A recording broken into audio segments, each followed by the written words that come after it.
Scott Kramer.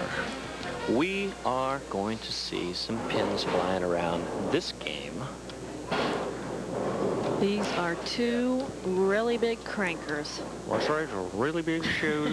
Really big show for you this morning. Watch this one. Thank you very much. Thank you. A late 10 for anybody else, but for Nick Vogelgesang, a routine strike. You bet. And now Scott Kramer, we've seen him before, and he really rips the ball. Well, that was my impression when they were warming up. I was just wondering if there's going to be any dressing left on the lane when these two finish. He dried out. Scott Kramer, watch him tug at it. Yeah. Come on, baby, they're saying out here. He's got some supporters in the back. Scott bowls 4 or 5 times a week, and that explains why he is so good. High average 223 at Madison Bowl. We've said it time and time again, Jen, the better players, if you look at their sheets, you're always going to find multiple times out on the lane every week. Left lane, what do you think? Yeah, why not? 3 frames, 3 strikes. This is going to be a great match. In all fairness to the 189 and under group, though, Jen, watch the release on this. You don't see this in the 189 and under division. Beautiful rotation. Great shot, guys, out in the truck. Good job. Oh, and Nick going high for a maximum penalty 5-count split. The ultimate trust, you have to have it when you throw the big ball like Nick does. He's been going to the bank for years by slapping them out, throwing shots around, not going through the nose. Cross lane, let's see if he can bring it back. It's close. Well, that's about as good as you can shoot it without making it. Great effort there by Nick Vogelgesang. Week after week, Channel 9 stands for news here in Cincinnati, but on Sunday mornings, Channel 9 brings you the best bowling you're going to find anywhere on your television dial. National, some other state, we've got it right here. Nick Vogelgesang, left-hand lane, will not go away. David, we had some other high qualifiers this week. Jim Beckler, of course, Bill Butcha, who had an excellent write-up in the newspaper by Joe Minster. We thank him for all that great bowling information in the Thursday Neighbor Post. Ron Holiday and Jason Sebastian, congratulations to those gentlemen. Great bowling. Scott Kramer, right-hand lane. Let's see if he can keep the pressure on. And he goes high on the same lane. Now, it's going to be very interesting to see if these two big ball players make an adjustment. I think you can pretty well assume that they will. High score, 682 qualifying, 215 average, as we said. He also has a 223 at Madison Bowl right now. Second TV appearance, and of course he has the ultimate 300 game. Very wisely taking the 2 pins out on the left. There's one of his rooters right there, cheering him on. Scott Kramer trying to figure out what's gone wrong on the right-hand lane, but he was absolutely perfect on the left-hand lane last time. Let's make sure he doesn't change anything around.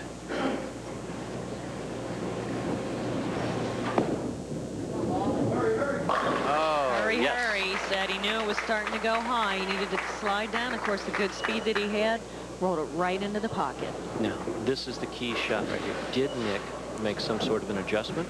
Use the same ball? Looks like he's moved in just a little bit. Yep. There it is. Moved in, and ladies and gentlemen at home, if you're going to do this, if you're playing a certain line and all of a sudden it goes heavy, move in, catch the oar. Watch this. 1-3 pocket filled in. 10 in the pit, every pin doing its job. That's the way you do it.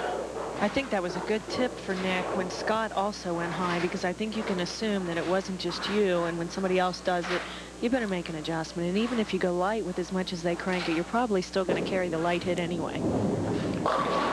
Nick Vogelgesang has now moved into a 3-pin lead, leaving the weak 10 on that particular shot. And our down lane camera, this one's going to be coming right at it, so hopefully Nick doesn't miss it to the right, or we could be watching this one from an unlikely position. Of course, we have our king warming up over to our left, Riga Kalfas. coming back to challenge one of these two guys. Scott Kramer trails by 2 pins as he enters his 5th frame. On the right-hand lane. Let's see if he makes the adjustment also. Went with a little bit more speed and a little bit more loft on the ball, Jen.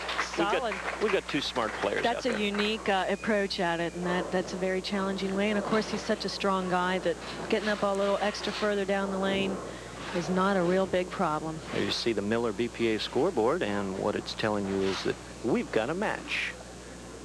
I was talking to Scott one day last year when we were qualifying. He was in a very awful automobile or motorcycle accident, excuse me. Almost threatened his life, almost died, and now here he is, and we're all really happy for him, and he is a very nice guy, and he's very interesting to talk to. Yes, he did in fact lose his footing that time, and I think it was caused by a little anxious. He's got the lead against Nick Vogelgesang, and that you have to be thankful for. But unfortunately, people look back. They know Nick's going to come back. I think he got to the line too fast, got the ball extremely wide, and now he's paid for it double by missing. I'm not sure what happened there, David. I couldn't pick up on that one. Well, I hadn't noticed him in any of the warm-ups shooting spares across lane, Jen. So I'm not sure he was familiar with what he was going to run into over there. Nick is so tenacious that he smells blood, and he's going to go in for the kill. Going for a big double there. Nick Vogelgesang, 29 years old, averaging 2:35. Shake it off, Nick. Qualified with a 7:32. 27th TV appearance. I think that's more than I have. Oh, cut it out. It can't be. Well, I mean, just sitting here. Not bowling. I know it's more than I had bowling, but look at this. Look at this. Look at that, as they say, huh? The fans are kind of wound up about that, and Nick Vogelgesang's going to run away and hide. Deep, knee bent, down at the line, stays with it, and the one pin goes straight back. That's a 2 pin that you saw coming out of the channel, kicking the 4 and the 7 out late. Both of these guys are extremely naturally talented in what they do. Oh, if we've got a shot of his hand that time, this is about the greatest thing I've ever seen. He's trying to go with a little more loft, hangs in the ball. Take a look at it. His thumb will go down at the release point, right there. Oh, we just missed it. It's out of frame, but he twirls around the ball, which gets the ball down the lane, but it doesn't allow it to hit the way it should. You've heard of people trying to spin the ball through the heads, Jennifer. That's exactly what he did, and unfortunately it doesn't hook.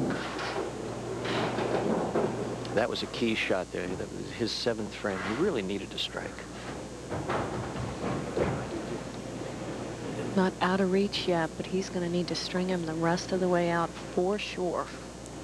3 frames left. He has to utilize them with strikes. Got to have one here. Perfect shot. Perfect shot. That should actually be a double. But it isn't, so he's going to have to just work the rest of the way out and hope that Nick just gives him just a little bit of room.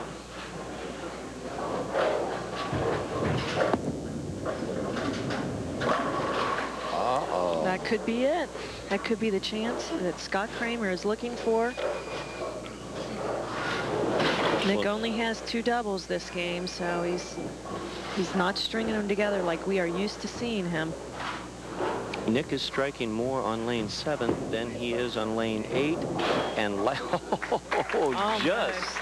just nailing it down.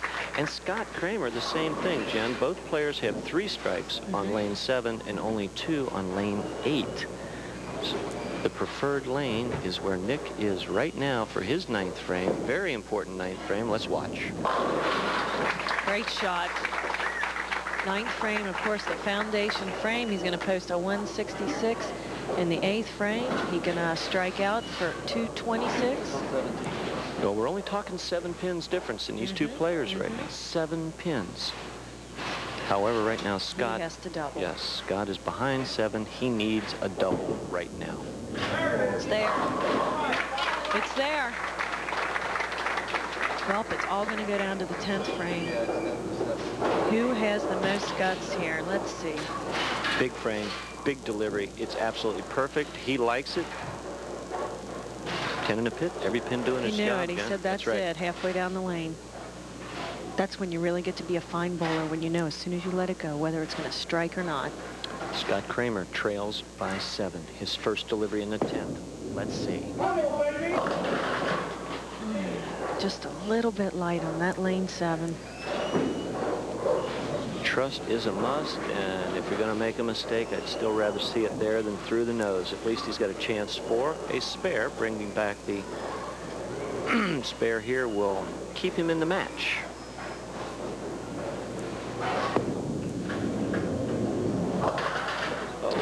That will be all she wrote.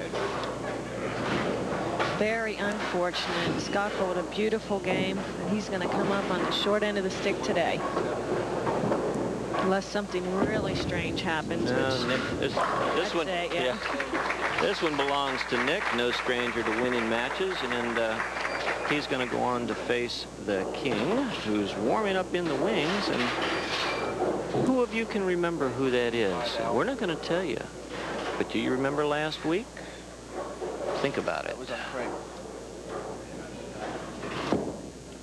Nick Vogelgesang, what are you going to do? He's just going to experiment around, cuts through, leaves a spare, and he's still not real comfortable for the next game, Jen. So let's see how he shoots this. Is it for a spare, or is he going to play around with a strike ball? We'll know the minute it leaves his hand. He's throwing for a strike. Yep. See him there, folks? Very smart playing there, folks. Absolutely. There you see game number 2. Nick Vogelgesang defeating Scott Kramer 213 to 185. Stay with us. We'll be back for the big game in just a minute.